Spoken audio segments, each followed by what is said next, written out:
ها बिस्मिल्लाहिर्रहमानिर्रहीम। درنو ملګرو سلامونه. نن زه غواړم چې تاسو ته په فیسبوک کې د خپلې خوښې فریم جوړولو او بیا د هغې اپلوډ کولو لپاره هغه طریقه درته وښایم. لومړی خو به موږ راشو فوټوشاپ استفاده کوئ، که تاسو کورل ډرا استفاده کوئ، یو فایل به جوړ کړو خپل فریم. زه به فوټوشاپ خلاص کړم، را به شم نیو ته، او نیو کې به دلته پیکزل باندې ویت د دې زه ورکړم 2000 پیکزله او هایټ به هم د دې 2000 پیکزله ورکړم. بیکګراوند به ترانسپیرنټ واخلم تر څو هغه بیکګراوند خالی راشي. دا به اوکې کړم. دې بیا تاسو کولی شئ هر ډول فریم چې تاسو جوړوئ کولی شئ خپله لوګو استفاده کړئ، یا مثلا هر ډول شعار چې تاسو غواړئ خپور کړئ، غږ خپور کړئ، نو هماغه شی تاسو کولی شئ چې ولیکئ. نو زه غواړم چې یو څه جوړ کړم دغلته. تاسو کولی شئ که چېرته په ډیزاینینګ کې تاسو خاص دی خپل ډیزاینینګ وکړئ په ډېر ښه شکل سره. زه به داسې یو ډیزاین جوړ کړم دغلته، او بیا به یې اپلوډ کړم فیسبوک ته.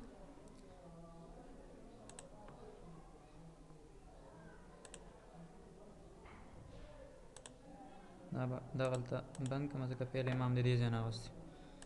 دا به یو کنټرول ان وهم، یو نوی کنټرول ان نه بلکې دغه ځای نه به یو نوی لایر واخلم. زه په نوي لایر کې به دا شی کړم، دې ته یو کلر ورکړم، دې ځای نه به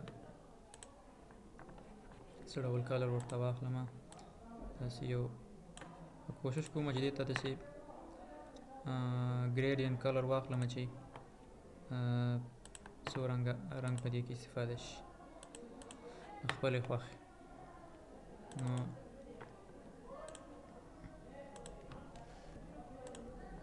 دا به ډیلیټ کړم، درې رنګه به پرېږدم د افغانستان بیرغ په شکل باندې. دلته به لومړی تور کلر زه استفاده کړم، او ورپسې به بیا سور کلر به استفاده کړم، او بیا به هم شین کلر استفاده کړم. شین همدغسې به وي انشاءالله. دا به اوکې کړم، او دا به داسې دلته راکړه په دې شکل سره. لږ به دا کنټرول ټي سره داسې پراخ کړم چې اندازې پورې راشي. اوس تاسو هر څه دلته لیکل کوئ او څه راولئ. زه غواړم چې د افغانستان د ولسمشر محمد اشرف غني په ملاتړ باندې یو فریم جوړ کړم. دغلته به د عکس راوړم د ولسمشر، او دا به لږ داسې پټ کړم دغلته، یا دغلته یې لږ وم، دغلته یې به لږ وم، بیخي به ښه راشي. او لږ به یې داسې پراخه هم کړم داسې.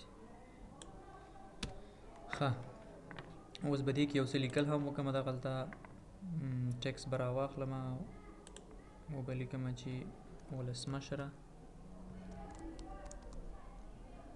زه ستا ملاتړی یم.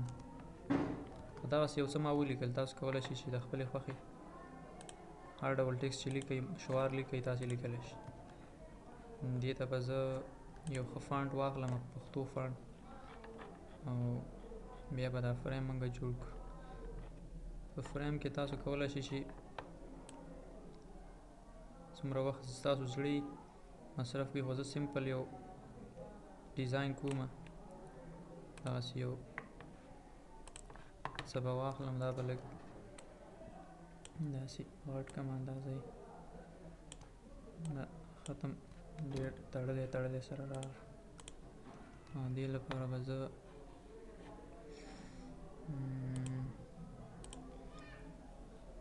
ښه څه به وکړم چې یو انټر به دلته بل هم واخلم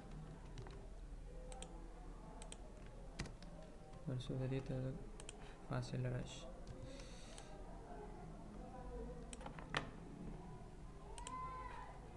ښه، دا به زه صف کړم همدومره بس. تاسو کولی شئ چې بیا هر ډول غواړئ کولی شئ چې جوړ یې کړئ. ډیسکټاپ باندې به دا صف کړم په پي ان جي فارمټ کې. دا په پي ان جي فارمټ کې ثبتوئ. د فارمیټ دی که نه، فارمیټ کې به تاسو پي ان جي فارمټ ورته واخلئ، نیم به ورته ورکړئ چې مای فریم. دا به صف کړئ، اوکې به یې کړئ. دا به ډیسکټاپ باندې دلته جوړ شي. اوس PNG فایل لږ دا زما فریم شو. دا به زه اوس څنګه فیسبوک ته وړم، دې لپاره به زه فیسبوک ته راشم او په دې سرچ کې به زه کیمرا افیکټس ولیکم او دا به سرچ کړم. کیمرا افیکټس باندې به کلیک وکړم او دلته به بیا راشم چې فریم سټوډیو باندې به زه دا به زه اوپن کړم. اوپن فریم سټوډیو، create frames for profile pictures. دې چې مې کلیک وکړ بیا به اوپن فریم سټوډیو دا به اوپن کړم او له دې نه وروسته به بیا get started باندې کلیک وکړم. سټارټ به واخلو له همدې ځایه. دلته به زه هغه خپل فریم چې دی هغه اپلوډ کړم او بیا به نور سیټینګ وروسته کوو. ډیسکټاپ کې زما هغه فایل مای فریم په نامه دا به اوپن کړم. دلته دا راغی او دا به ډریګ کړم داسې فول مکمل داسې که یا نه څوک عکس بیا دا فریم زموږ استفاده کوي نو چې منظم راشي داسې. بالکل صحیح شو. دا به دې ځای نه نیکسټ کوو. نیکسټ نه وروسته به دې ته یو نوم ورکړو چې په هغه نوم باندې بیا خلک دا پیدا کوي. زه به دې ته ورکړم چې پریزیډنټ اشرف غنی. په دې باندې بیا دا پیدا کېږي. لوکیشن یې اني ویر هر ځای کې چې پیدا کېږي او دا سکیجول دی. دا بیا تاسو کولی شئ چې تغییر یې کوي، نیکسټ یې کوي دې ځای نه، همدومره کافي ده. او دا به هم دې ځای نه څه کوي، پبلش به یې کوي. کیورډ تاسو ورکولی شئ، مطلب کیورډ باندې بیا تاسو پوهیږئ چې مطلب داسې یو کلمه زه ورکړم که چېرته دا څوک فیسبوک کې سرچ کړي نو ډایرکټ زما فریم ورته مخې ته راشي. په سرچ کې مطلب خلکو سره مرسته کوي. خو زه له هغې تېرېږم.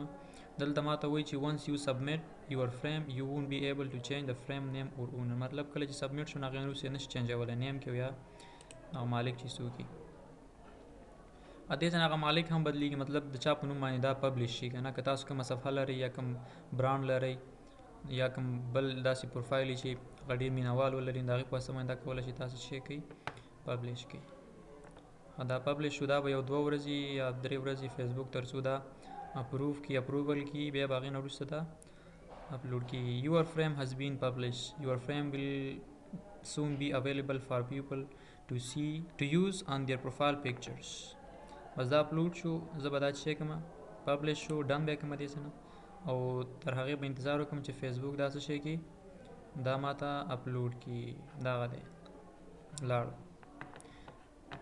هیله ده چې دغه ویډیو ستاسو لپاره ګټوره تمامه شوې وي او زموږ چینل در سره سبسکرایب کړئ، لایک یې کړئ او شیر یې کړئ.